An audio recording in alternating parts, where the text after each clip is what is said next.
My attention is on clarity, on fun, on happiness, on joy, and really being on the leading edge of creativity. And I'm coming into wanting to just really be conscious and open to creating new in my artwork, new in a way that is timeless and true. And I'm hoping. So you're doing a little bit what our earlier friend was doing, where you're trying to figure it all out. When we loved every word that you offered there, we'll listen for another bit.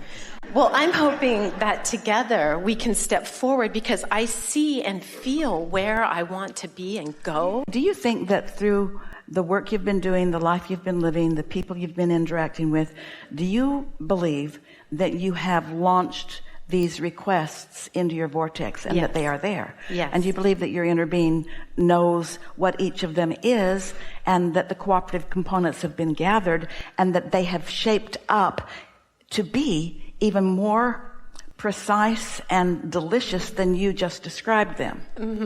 So you've already created them. Now your mode is to let them in. Can you feel that there's a difference between thinking that you have to talk it into being and realize that you already lived it into being, and now you have to feel it into happening? This is the step 1, step 2, step 3 that we've been talking about. In other words, you can talk all day and use these really good words and not move yourself much. Esther was talking to us like this not that long ago, and we said to Esther, let's play the game where you just zoom in. One of her computer applications has a drop-down menu where she can choose zoom in, zoom out. So she got the sense of zooming in. It gets bigger as you zoom in. It gets more legible, more easy to see as you zoom in. And so that was the reason that she translated our intention in the way that she did of zooming in. So she said, what do you mean? So we said, can you detach yourself, meaning zoom out, can you detach yourself from the details that you are trying to make happen, and just make a statement of how you'd like to feel? And the first thing she wrote was free. And then we said, any other things you'd like to feel? And she said, fun, free and fun. And then we said, what else? And she said, clarity, free and fun and clear. She came to some other things, but that was what we were reaching for. She wants to feel free and fun and clear. Now, the logical human mind says, how am I going to get there? And we explained to Esther, those are your goals. What thoughts make you feel free? That was easy to answer. In other words, the existing matches are really clear. I can do whatever I want. I can go anywhere. I can choose any bed in the world to sleep in, and nobody would question why I'm over there. Nobody's bossing me around. Nobody's bossing me around. Nobody's telling me where I should be or where I shouldn't be. I am free to go anywhere and do anything. I'm free. So as she focused that and felt free, then we said, what about fun? And she said, oh, I have way fun. She could name 50 things without even taking a breath that are already fun. And then we said, what about clarity? Well, she was having it right then. So we said to Esther, this is what we were saying to our friend earlier too. The two questions are almost identical questions. We said to Esther, so now you have entered the field of attraction in the precise way of getting anything and everything that's in your vortex. That is your work. But when you try to identify it and think your way through it, that's when you introduce resistance into the mix, and that's what slows it all down. Esther said, Abraham, this makes sense for this reason. If it's the law of attraction, and it is, and I feel free, I got that covered. If I feel fun, if I can find that feeling place, and how easy is that? You don't have a hard time finding those feelings When do you feel the most free? Esther feels the most free when she's in her car on the highway. And she feels the most free when she's in her car by herself on the highway. Because she can go where she wants to be. She can be in whatever lane she wants to be in. She doesn't have to put up with her psychic awareness that somebody else isn't liking her driving. In other words, she feels free. She feels free. She feels free under a lot of conditions. In other words, she feels free almost always unless she's with someone else. And then it gets a little jumbled because then she sort of loses her way. Instead of looking for the feeling of freedom, sometimes she's looking for how she can please or how she can serve. But if she isolates the feeling of free, let's zoom in on the feeling of free. Let's just zoom in on it. When do you feel most free?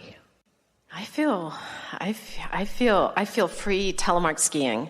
I feel free working in my shop. I feel free when the images of what is going to be created come through. I feel free when my husband turns on the nightlight for me. I feel free when I love my dog. I feel free. I feel free. I feel free. So all of that was tuned in, tapped in, turned on, and some of it was more about free, and some of it was about some other things that you care about. When do you feel fun? I feel fun when I'm working in my shop. I feel fun when I take a breath. I feel fun when I'm looking out my windows. I feel fun when I'm walking out the windows. I feel fun when I'm driving my big badass All right, so truck what was your around. first question? What did you ask us when you sat down? Being on the leading edge That wasn't of what you what said. I want to create. To ask us the question. I can't. I'm not going to go You there. can't. Yeah, let's You not. can't even find it because you can't even find it. It no longer exists. Now, from this place of freedom and fun and clarity, just pay attention to what happens next. Esther would say, Abraham, are you thinking me? Are you thinking me? And we had to admit that we were sending a vibration that in her attitude or mode of allowing, she was receiving the vibration and translating the thoughts. So where's this knowledge coming from? It's going to make sense to everyone right now. As you live life and know what you don't want, you know what you do want, and you've launched these rockets. So do you know that that's where you do all your work? All of your creation happens in step one. All of your creation happens in step one because step one makes you ask. And that's all you have to do is ask. All of your creation is done in step one. So you've got a vortex full of everything that you've asked for. Ask and it is given. Someone should write a book.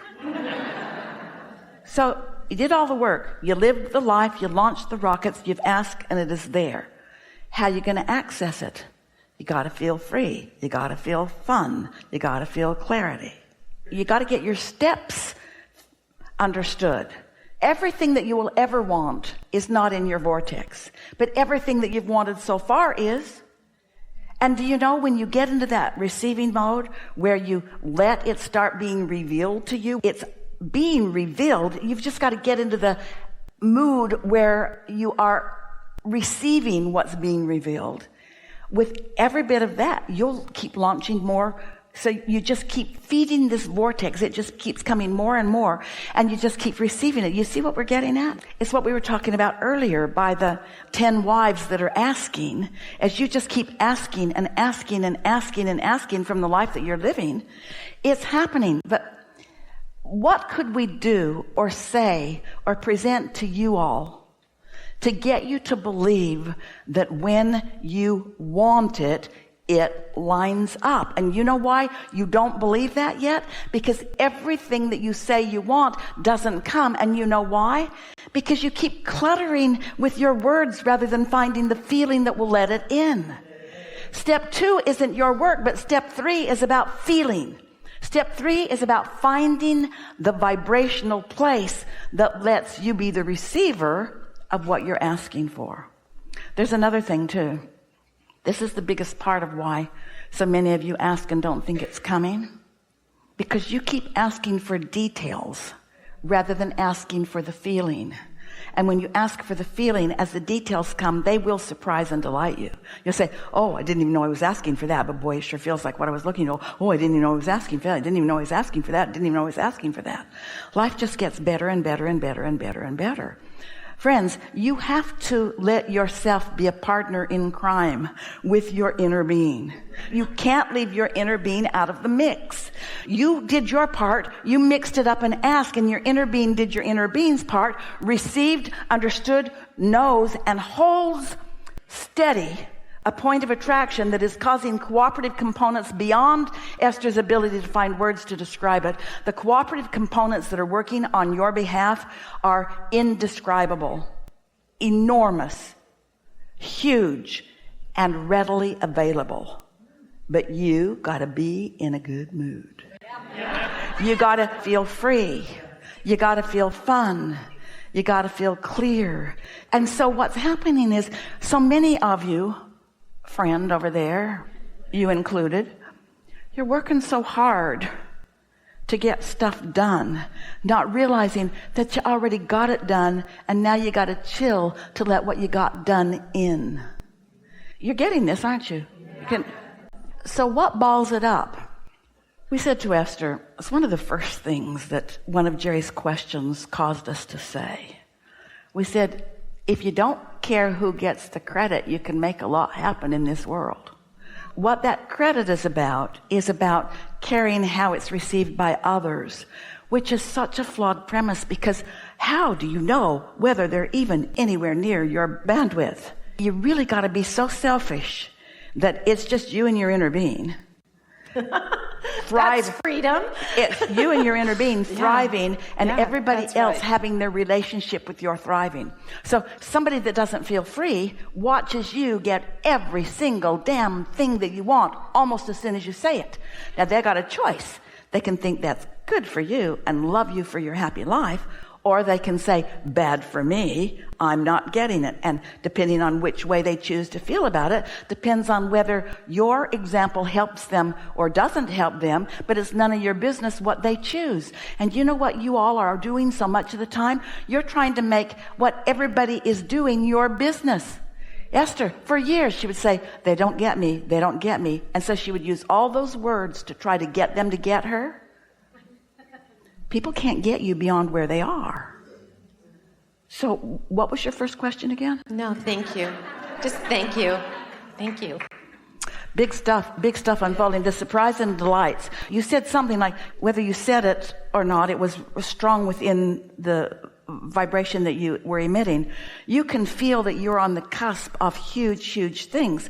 And it keeps feeling to you like you have to define them or explain them or justify them or something. And we are saying to you unequivocally, you've done all the work, just enjoy them when they show up. Just enjoy them when they show up. So the attitude that you're wanting to have here is, I'll know it when I see it. And you know why you'll know it when you see it? You gave birth to it. You gave birth to it one piece at a time. You'll know it when you see it because it's yours. Everything about it is you. And your inner being has been tending it and gathering the cooperative components.